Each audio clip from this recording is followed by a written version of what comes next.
Bismillahirrahmanirrahim. Assalamu alaikum. You're watching Newsroom. I'm your host, Khalid. Today is Monday, the 28th of June 2021, and we will be discussing the following topics during the course of the show. We will begin with the efforts that the government is making to alleviate climate change and the effects of climate change. Now, the Prime Minister has also tweeted on Sunday, and he has said he has urged the nation to gear up for the biggest tree planting campaign in history. He's also shared a picture on his Twitter in which it has shown how many people are planting trees in every country, and in Pakistan it's 5 persons. It's 5 trees per person on an average, which is much less than so many other countries. We will be discussing the impact of that and what needs to be done. Then, of course, in our second segment, ladies and gentlemen, we will be talking about the decrease in the COVID-19 cases across Pakistan as we speak. We know that the number of cases has visibly decreased. Pakistan has reported less than 1,000 COVID cases for the third straight day, and that is, of course, a very good omen for the future of the pandemic in Pakistan. Then we'll be talking about the Roshan Digital Account that we have already talked about in previous programs, and now it has crossed $1.5 billion US dollar mark. Our Prime Minister Imran Khan tweeted on that as well. He said, brilliant work by the State Bank of Pakistan under the dynamic leadership of Governor Dr. Reza Baqir. And of course, the Prime Minister said that good news from SBB, Roshan Digital Account achieves more milestones. And of course, Pakistan has achieved the $1.5 billion mark as far as the Roshan Digital accounts are concerned. Then we'll be talking about an executive on Twitter India, Dharminder Chator, who has now resigned from Twitter because of the ongoing row that is going on between the government of India and the social media platforms, especially Twitter. We know that this row began due to the different tweets that the Indian journalists put on as to the human rights abuses that are happening across India. And then on a very warm note, we'll be talking about the father and daughter relationship, as you can see in the picture here. The 115 Midshipman and 23rd SSG Course Commissioning Parade was held at the Pakistan Naval Academy. And what was great during that was that a female Navy officer saluted her uniformed father who was stationed in the Navy during this parade. And of course, you can see the warm hug between father and daughter there as well. Well, let's begin with our first segment, and that concerns climate change and the efforts Pakistan is undertaking in order to alleviate the effects of climate change. More in the following report.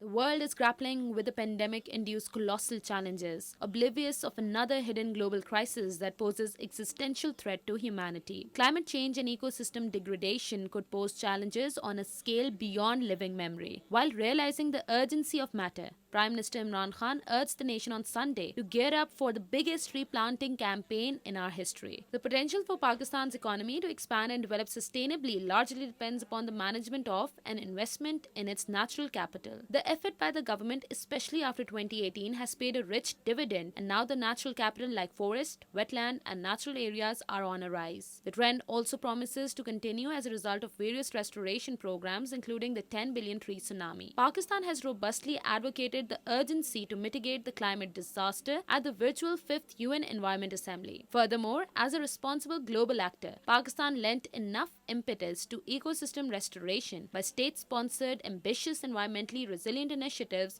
such as Prime Minister Imran Khan's Clean Green Pakistan program, 10 billion tree tsunami program, protected area initiatives, ban on single-use plastic bags, Recharge Pakistan program, and urban resilient human settlement project. These climate milestones substantially circumvented the climate bomb ticking across Pakistan and the region. Pakistan's enthusiastic hosting of World Environment Day depicts its commitment to lead the charge for all the nations to restore damaged ecosystems through the UN Decade on Ecosystem Restoration. According to a report issued by United Nations Environment Programme 2021, Pakistan has already set the model of ecosystem restoration for global community. Thus, Pakistan is well placed to be a pioneer in both restoration initiatives and regional level natural capital, their cornerstone of sustainable development goals.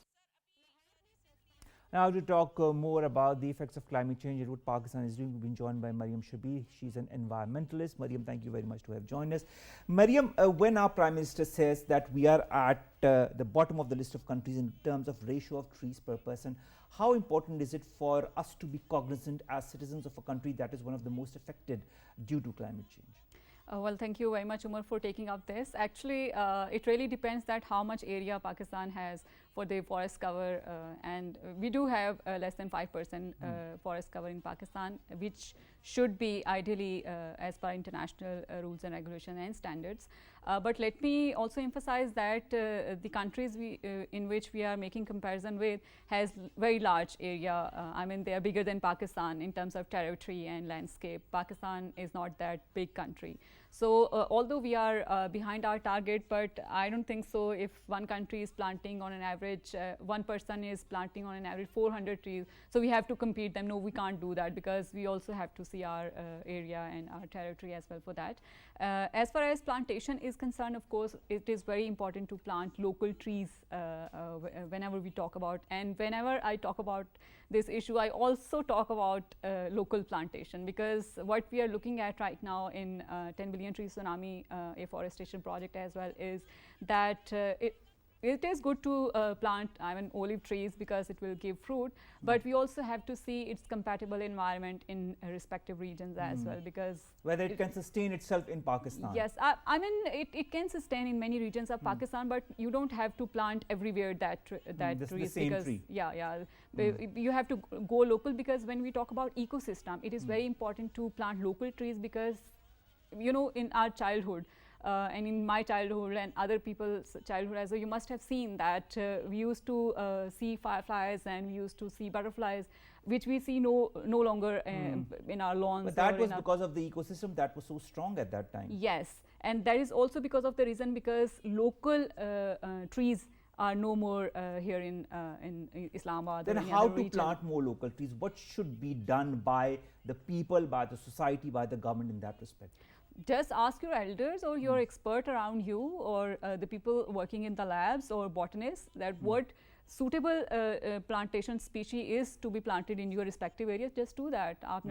You can buy from the nursery and you can plant anywhere in your lawn or in your hometown or anywhere, any space you find that. All right. So even if one tree is you're planting, is very important to take care of it. Only planting trees is not enough. This was supposed to be my next question. How do you take care of trees? Once you plant the sapling, what do you do next? Yeah, you have to take care of it because it's very important that you just plant and tweet and do post on Facebook that you have done it. But it is very important to also take care of it once it's 5 or 6 year old tree or even 10 years old tree. Then it will have some impact on your environment and ultimately in next 10, 20, 30 years on your climate change. And how to stop those hoarders who, cut down the trees in order to sell the wood? That is very challenging for every government, I must say, because this timber mafia particularly, it is very hard to control, but this current government to some extent they have controlled it, the deforestation rate, but it is still high in Pakistan when we talk about South Asia. So I guess strict implementation of laws would help that. Also there are some areas in which wood is used as a source of energy to cook meal and all. So in those communities, I guess you have to take communities on board and build their confidence and give them alternate means of making their meals, and maybe a CNG or LNG, something that could be given to them so that they do not burn the wood. When you see the measures that the government has taken, and the 10 billion tree tsunami is not the only measure that the government has taken as far as trying to alleviate the effects of climate change is concerned. We also hosted the World Environment Day very recently. We were the global host, which was a huge thing for Pakistan as well. How much do you feel Pakistan has made an impact as a country that is trying to fight climate change? I think Pakistan, being a vulnerable and developing country at the same time, has done quite a lot when it comes to the mitigation of climate change. But I will also emphasize that most of the measures are in terms of policy level. We have to see its practical side as well, and to some extent I guess when you say we have to see the practical side as well, what do you mean exactly? Could you emphasize a bit? Yeah, so when we talk about 10 billion tree tsunami or e-vehicle policy or other measures this government is taking is only at policy level. To some extent we have seen the practical side of 10 billion tree tsunami. Government is trying hard to achieve that target of 10 billion tree tsunami, and I'm optimist that they are going to 70 or 80%. They will be going to meet this target in their 5 years tenure. But when we talk about e-vehicle policy, there are some loopholes in that policy as well, because under that policy they have to bring 30% electric cars by 2030. But what about the existing cars? And what about those cars who are emitting all those fumes and are not taken care of? Yes, they also have to impose fines for that and introduce clean fuel for them as well. And maybe we have to also move towards the bigger emitters, which are industries. We have to put cap on that and introduce clean technologies for them so that they can opt that. And whenever there is this issue of smog and air pollution, I have to say that we always target, when I say we, it is the government, they always target soft targets, which are farmers. I mean, it's true that they burn stubble and they does contribute to the smog issue, but that is not the only cause. You have to also see transportation sector. You also have to consider these industrial emitters, which are bigger. And you have to see all the emitters sector-wise, and then you should be taking practical measures that what should be priority area to really control those emissions. So in my opinion, transport sector and second industrial sector should also be taken into consideration, not only the farmers when it comes to air pollution and smog issue, particularly in Punjab and some areas of Karachi as well. Because of course smog becomes a huge issue once a year especially, and in Punjab there's almost 0 to some % visibility because of this smog that persists during the entire region. Now when you say systematic tackling of measures in order to alleviate the effects of climate change, you talk about industries, you talk about the transport, what could in your point of view be the alternate solutions for these, for example the industrialists? I mean, when it comes to industry, I don't think so there is any alternate solution to the product they are producing, or there is this new concept you can talk about. This is circular economy. In that what you do is that on each step, whatever byproducts are or whatever the discarded material is, you can reuse again and again in different steps. You can opt concept of circular economy, and many developed nations are using that concept to minimize waste into the nature. And when it's not only solid waste, it is also water, wastewater, it is also air emissions. In terms of air emissions as well, you can contribute to that. And second is of course clean technology transfer, and I guess this conference of parties, COP, which is held every year in December, developed world is responsible to invest in clean technology transfer to the developing countries and underdeveloping countries by contract. And they should do it. I think Pakistan should follow up on those terms as well. And next COP is going to be in Glasgow, and our Environment Minister, SAPM, Maryam should follow up on that as well. They should give us funds so that those can be invested on green technologies. But we should also, instead of only waiting from the developed world, we should also ask from the industrialists as well that they should come up with their waste management plans as well. Exactly, something that could benefit both the government as well as the industrialists in a way that we do not, it doesn't go to the detriment of one or the other. Now, also the no use of plastic policy that the government has initiated is a very good step in the right direction, because you saw in the past such a lot of plastic waste everywhere in the country, and that caused a lot of issues. Yep. I think that is also a very good step to begin from Islamabad, capital territory. Also, due to COVID, that was, its implementation was affected a little bit, but that is again into speed, I must say.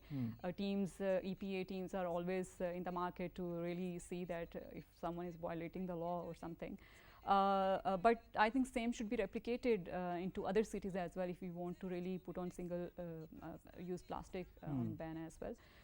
And the most important thing, you were talking about waste, so I have to comment on this solid waste issue as well, which we produce on a daily basis.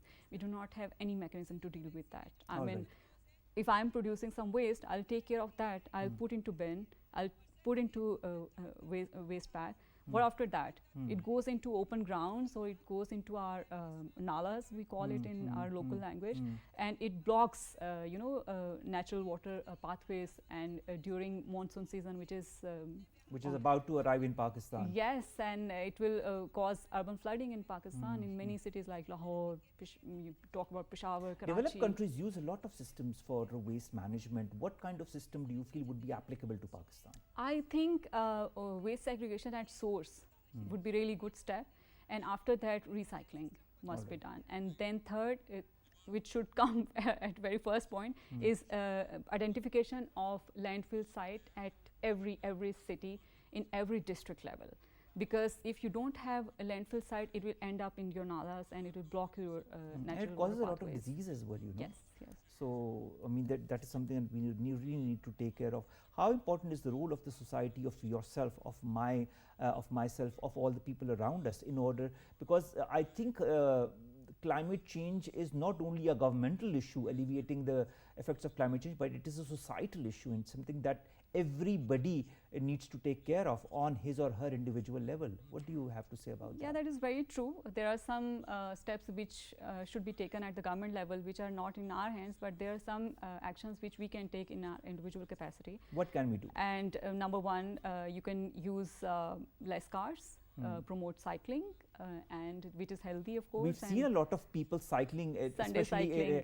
Here in the capital city. Yes, yes. Civil society is very much active in that. Some of the organizations and individuals are, really contributing towards that, and I must commend them because they have started this Sunday cycling event on every Sunday to promote and this. we also see in the capital city these small bikes that are electric in nature. Yes. That you can, you need an app, in fact, to use them, and then it of course uses a certain amount of money per kilometer. That is also a good step, but I think we have to remove some societal barriers for females like me to use that as well, because there are some taboos attached to those. All right. We can't really use that until and unless our way is clear for that. But I think it's a good policy, you know, it's an electric scooter, so it's something that's really good in that respect. But that has a negative impact as well if the electric batteries are not taken care of at the end. All right. And finally, Maryam, when we see the last 2 years, I mean 2018 with 2021, I mean that is when the last government came in. Do you feel as a common citizen of Pakistan that the change is evident as far as the impact that the government has made to alleviate climate change is concerned?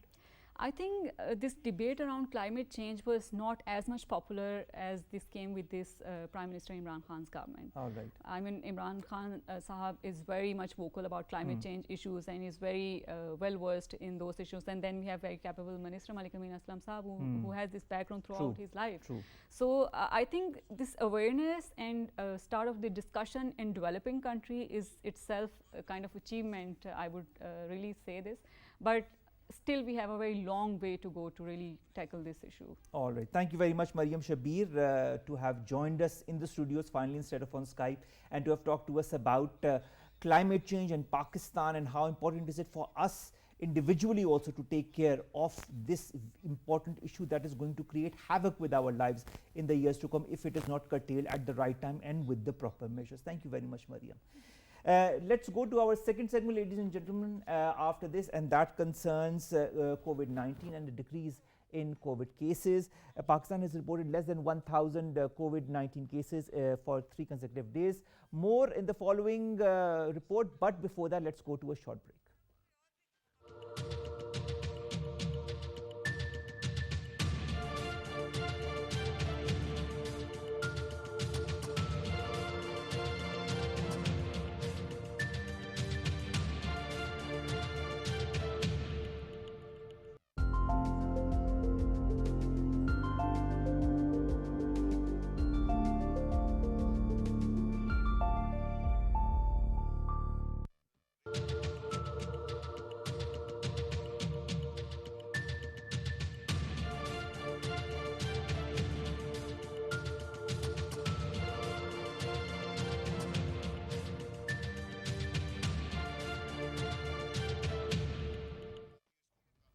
Welcome back. In our second segment, we're going to talk about decrease in COVID cases in Pakistan. third straight day, less than 1,000 cases in the country. More in the following report. As the world is tirelessly battling health catastrophe, Pakistan registers 66% decline in about 2 months since positivity rate plummeted to 2.05% in June 2021. The data released by the National Command and Operations Center illustrates the total number of active COVID cases in Pakistan are 32,225 as of 28th of June. Pakistan has reported less than 1,000 coronavirus cases for 3 days in a row. During the last 24 hours, 914 cases were reported in the country after 44,496 tests were conducted. The country also witnessed staggering 50,000 active cases as of June 2020 during first 2 waves, and situations started to dramatically improve as the number of active figures nosedive, dropping to less than 6,000 in September 2020. In order to ameliorate the surge of pandemic, the provinces and the administrative units sought help of armed forces for implementation of the SOPs, resulting in stout compliance with COVID-19 SOPs. Another timely decision of authorities was announced of lockdown from 8th of May, resulting in significant decline of active cases. Apparently, Pakistan has dodged the bullet owing to rigorous implementation of standard operating procedures and robust vaccination drive. Pakistan administered 1.2 million COVID-19 vaccine doses, with Federal Minister of Planning, Development and Special Initiatives Asad Umar announcing that the authorities aim to inoculate 70 million people by the end of this year. In order to consolidate these gains, there is an urgency to raise awareness campaign in order to ratchet up momentum of vaccination drive, accompanied by dedicated compliance with COVID-19 SOPs. The coronavirus situation in Pakistan offers a sobering reminder of how concerted government strategy and public cooperation can mitigate the disastrous situations. I will talk more about this decrease in COVID-19, what went in favor of Pakistan. We've been joined by Javed Siddique in the studios. He's the leading analyst. Thank you very much, Javed Siddique Sahab, to have joined us. Javed Sahab, what were the measures that, in your point of view, the government took that really worked in its favor as far as COVID-19 is concerned? I think government took very strong measures, very strict measures, and got the SOPs implemented through the provincial governments and the federal government institutions, particularly during the Ramadan al-Mubarak and afterwards, during the Eid festivals. Strict restrictions were implemented, and because of that, I think the surge came down. And luckily, because of the people's cooperation, the cooperation of the provincial governments and all the stakeholders, the surge was not as strong as it was expected. So now the positive result is that the COVID situation is quite under control these days, and the graphs and the the graphs show that it is going down and down. However, we have to be very careful, as the minister in charge of NCOC, Asad Umar, has said yesterday, that there could be a fourth wave, and that fourth wave could come in July next month. All right. So we have to be very careful and cautious. We have seen that in Russia, there's a huge surge, and also some in other India countries. there's a huge surge. And also, this Delta variant, the Indian variant, Indian variant is spreading across the globe, and that is causing havocs. So I think we have to be very cautious and careful. So there is no need to relax, and we have to keep this tempo going, because we have to abide by the SOPs, and the people should, I think, do the same as they did in the past. Javed sir, many countries have also said, despite you being vaccinated, despite the people having taken both doses and a couple of weeks past, it is still being told to these people to continue wear the masks because of the Delta variant, because they say they could be affected by despite being vaccinated. Exactly. And I think this warning has already been issued by the World Health Organization, by other international agencies, that we have to be very careful. And Pakistan has been a lucky country in the sense that this third wave was not so disastrous for us, and it spared our lives and our systems. But we cannot rely on what we are doing now. We have to be more conscious, more, we have to abide by the SOPs, and we must not relax. And if we relax, we'll have to pay a big price for that. So we should not be doing that. And I think the minister has rightly warned that we have to be careful.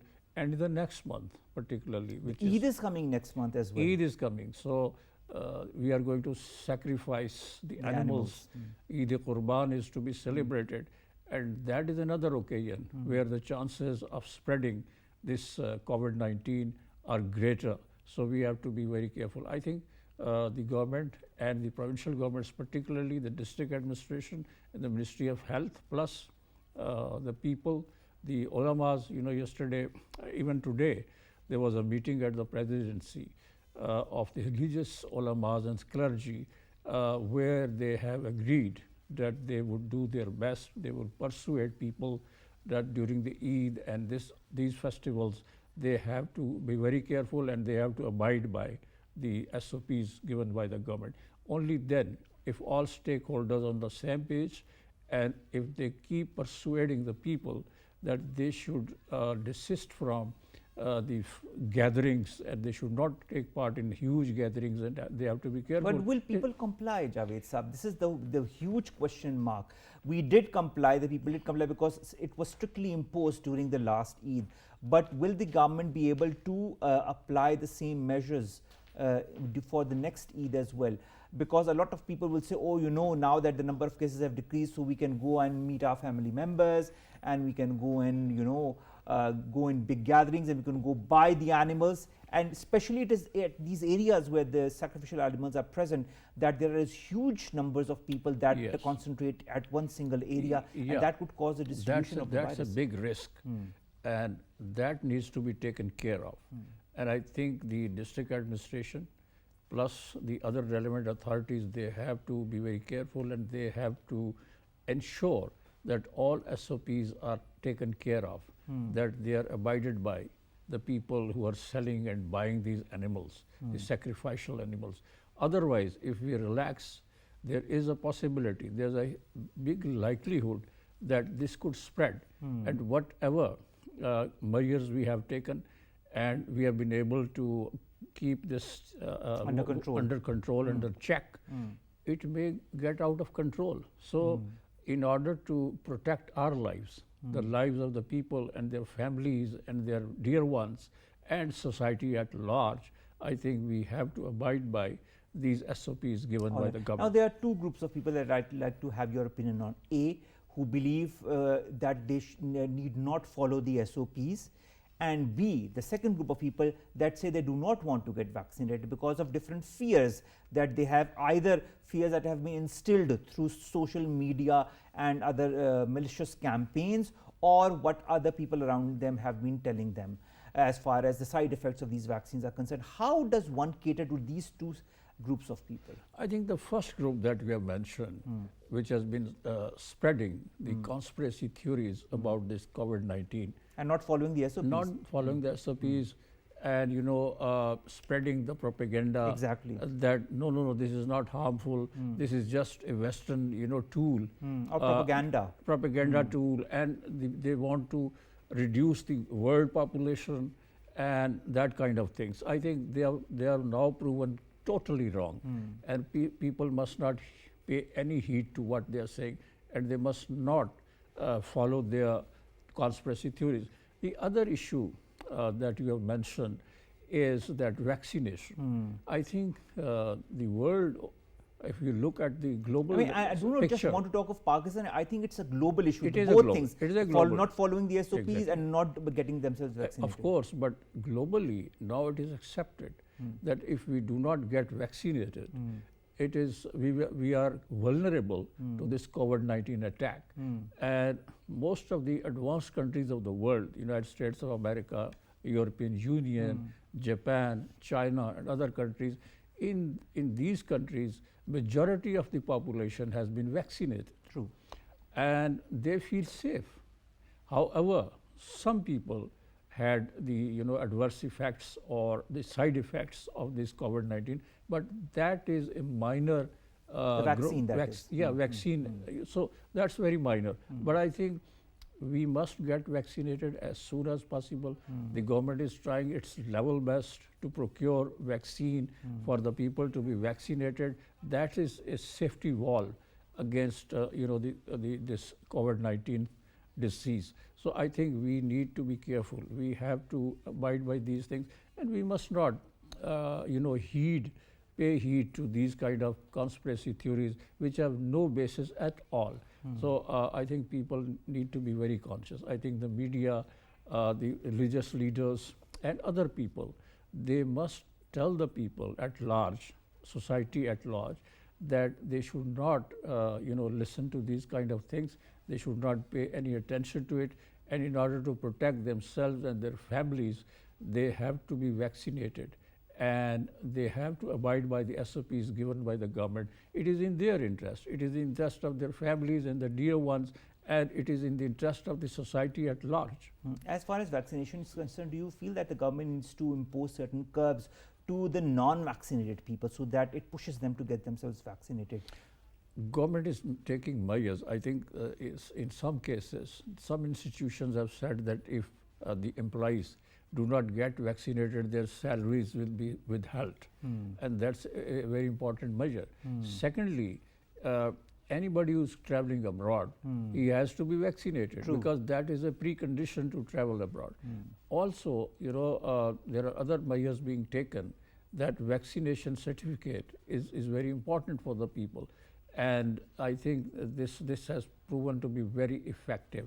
And I believe that people have now recognized and have started recognizing the significance of protecting themselves through vaccination and through following the SOPs, which are time to time announced by the NCOC and the government itself. Now, finally, Javed sir, when we talk of the SOPs, of course, the basic SOPs are wearing your mask and washing your hands with any form of soap and keeping a safe distance, especially in huge crowded places. Now, apart from that, do you feel that under these conditions, because last year as well, in Pakistan, in the summer season, the number of cases had dropped, if you remember well, and a lot of people heaved a sigh of relief, and all of a sudden, the summer was gone and the cases had increased manifold. The wave started. So, of course, when our minister talks about a fourth wave, how, not afraid, but how forewarned do you feel a normal citizen needs to be, despite him or her having been vaccinated? Well, I believe that unless the globe gets rid of this COVID-19 in the large sense, I mean, the World Health Organization and other international health organizations tell the people that now it is safe not to use masks, or not to maintain social distancing, or not to abide by these SOPs, internationally, globally recognized. Unless that happens, we cannot be relaxed. We cannot remain relaxed. And we have to be very cautious and careful, because this wave, the third wave that we have just passed through, yes. It was not expected, and it came suddenly. And similarly, a fourth wave can also come, as has been warned by the Minister, Asad Umar. I think we should be very careful and very cautious, and we must do everything at our disposal and at our command to avoid the fourth wave coming. And all right. And finally, Javed Saab, just to wrap this up, are you as a citizen of Pakistan satisfied by the measures that have been taken as far as COVID-19 is concerned? I think the government is taking very important measures and very effective ones. And the cooperation of the people, cooperation of the society and their leaders, political leaders, the religious leaders, media, and other people who can influence the opinion of the people at large, they have to play their role. I think the government is doing very well, and they are taking effective measures at whatever is at their command.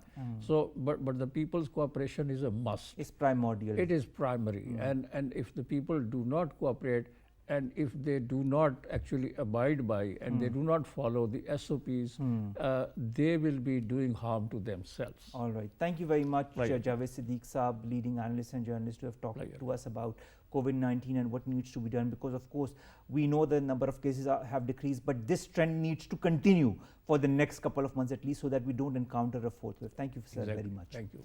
And let's go to our next segment, ladies and gentlemen, and that concerns Roshan Digital Account. Our Prime Minister is extremely happy by the new records that have been set by the Roshan Digital Account. In a tweet, he said, good news from the State Bank of Pakistan, hashtag Roshan Digital Account achieves more milestones. Inflows have crossed 1.5 billion US dollars on Friday, with investment in Naya Pakistan certificates surpassing 1 billion US dollars. This is what he tweeted. He also announced that accounts and deposits at the RDA had also set new records since the 1 billion event 2 months ago.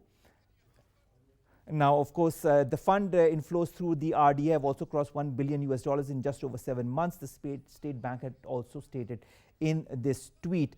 And our Prime Minister had also thanked, of course, the overseas Pakistanis, due to which this Roshan Digital Account has achieved the success, the huge success that it has achieved. When he said that, Alhamdulillah, the funds received through the RDA have crossed 1 billion US dollars and now 1.5 billion US dollars, which is a huge amount. So, of course, all thanks to the overseas Pakistanis. And now let's go to our next segment, and that is about Twitter and the spat that is going on between the Indian government and the social media platforms, especially Twitter. Dharminder Chatur, who is a senior executive at Twitter India, has now quit amid these growing tensions between the social media firm and the government. He was just recently, of course, appointed at the company's interim resident grievance officer. He is one of the 3 positions that every large social media firm is expected to fill until controversial new media digital rules that have been put forward by the Indian government. And of course, all of this started with the tweets that the different human rights organizations and the journalists in India had posted about the human rights abuses that had been happening in India. And of course, the government of India was extremely unhappy that these things were going public despite the measure that they had been taking. Therefore, the curbs on the social media platforms in India. And finally, ladies and gentlemen, let's end today's show on a good note, and that comes from this image that you are seeing right now on your parallel screens. The 115 Midshipman and 23rd SSG Course Commissioning Parade was recently held at the Pakistan Naval Academy. And of course, Chairman Joint Chiefs of Staff General Nadeem Reza was the chief guest. Chief of Naval Staff Muhammad Amjad Khan Niazi was also present. On the occasion, you can see this girl embracing her father. Both are in the navies. This girl is a female naval officer who first saluted her uniformed father, who was stationed in the Navy, and then embraced her.